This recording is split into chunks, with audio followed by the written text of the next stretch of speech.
আসসালামু আলাইকুম। ওয়ালাইকুম আসসালাম ওয়া রাহমাতুল্লাহ। একজন গাইনি ডাক্তার যে ট্রেনিং করছে তাকে যদি ল্যাব এক্সপেরিমেন্টের জন্য অ্যাবর্শন করতে হয়, এটা করার অনুমতি আছে?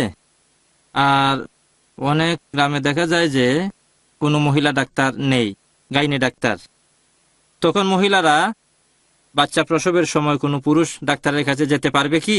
ধন্যবাদ ভাই, দুটো প্রশ্ন করলেন যে একজন ছাত্র যে মেডিকেলে পড়াশোনা করছে, এমবিবিএস বা গাইনোকোলজি লেখাপড়ার অংশ হিসেবে সে অ্যাবর্শন করাতে পারবে কিনা, কারণ ইসলামে তো অ্যাবর্শন হারাম।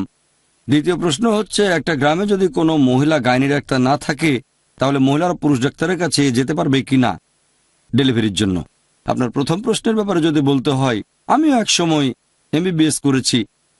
এখানে আমাদের বুঝতে হবে যে স্বাভাবিক পরিস্থিতিতে ইসলামিক শরিয়া অনুযায়ী অ্যাবর্শন করা হারাম, কারণ যদি হয় ফ্যামিলি প্ল্যানিং অথবা ব্যক্তিগত কিছু। তবে যদি জীবনের আশঙ্কা থাকে, যদি মায়ের জীবন হুমকিতে পড়ে, গর্ভে সন্তান থাকলে মায়ের জীবন যদি হুমকিতে থাকে তাহলে অ্যাবর্শনের অনুমতি আছে। যেমন ধরেন, একজন মহিলার অনেকবার অপারেশন হয়েছে, 3বার বা 4বার, এখন যদি সে আবারও গর্ভধারণ করে তাহলে সেটা তার জীবনের জন্য হুমকি হয়ে দাঁড়াবে, তখন ইসলাম অনুমতি দিচ্ছে, অ্যাবর্শন করা যেতে পারে। অথবা সেই মহিলার আছে হৃদরোগ, হার্টের সমস্যা, আর এই অবস্থায় গর্ভধারণ করলে তার জীবনের আশঙ্কা থাকতে পারে, তখন ইসলামিক শরিয়া বলছে বড় ক্ষতির চেয়ে ছোট ক্ষতি মেনে নেওয়া ভালো, তাহলে মায়ের জীবন বেশি গুরুত্বপূর্ণ।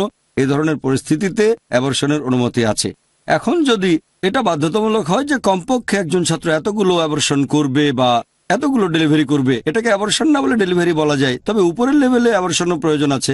এখানে আমি যেটা করব, আমি সেই কেসগুলো দেখব আর টিচারকে বলবো যে আমাকে আপনারা শুধু সেই কেসগুলো দেন যেগুলো শরিয়া অনুযায়ী, যদি অ্যাবর্শনের কারণ হয় মায়ের স্বাস্থ্যগত কারণ, যে তার হার্টের সমস্যা আছে, গর্ভধারণ করলে বিপদ আছে, অথবা আগে অনেকগুলো অপারেশন করা হয়েছে, যেন ব্যক্তিগত কারণে না হয়, এরকম কিছু কেস বেছে নেব। আর টিচারকে বলবো যে আমাকে শুধু সেই কেসগুলোতে রাখেন, আর এটা সম্ভব। আপনার ইচ্ছা থাকলে উপায় একটা বের হবে। আপনার দ্বিতীয় প্রশ্নের ব্যাপারে যদি বলতে হয়, হিজাব পরানোর কারণে এটা করলে ভালো হয় যে একজন মহিলা যাবে মহিলা ডাক্তারের কাছে। তবে যদি সেখানে কোনো মহিলা ডাক্তার না থাকে তখন শেষ উপায় হিসেবে পুরুষ ডাক্তারের কাছে যেতে পারে। এ ধরনের ক্ষেত্রে হিজাবকে একটু শিথিল করা হয়েছে। সূরা নূর অধ্যায় 24 আয়াত 31, যে মুমিন মহিলাদের বলো তারা যেন দৃষ্টি অবনত রাখে, শালীনতা বজায় রাখে, সাধারণত যা প্রকাশ হয় তা ব্যতীত যেন সৌন্দর্য প্রকাশ না করে। ব্যতিক্রম করা যেতে পারে, একটা হচ্ছে রোগীর জীবন হুমকির মুখে, আর সে সময় আশেপাশে যদি শুধুমাত্র একজন পুরুষ ডাক্তারই থাকে, রোগী মারা যেতে পারে, এরকম অবস্থা হলে শিথিলের অনুমতি আছে।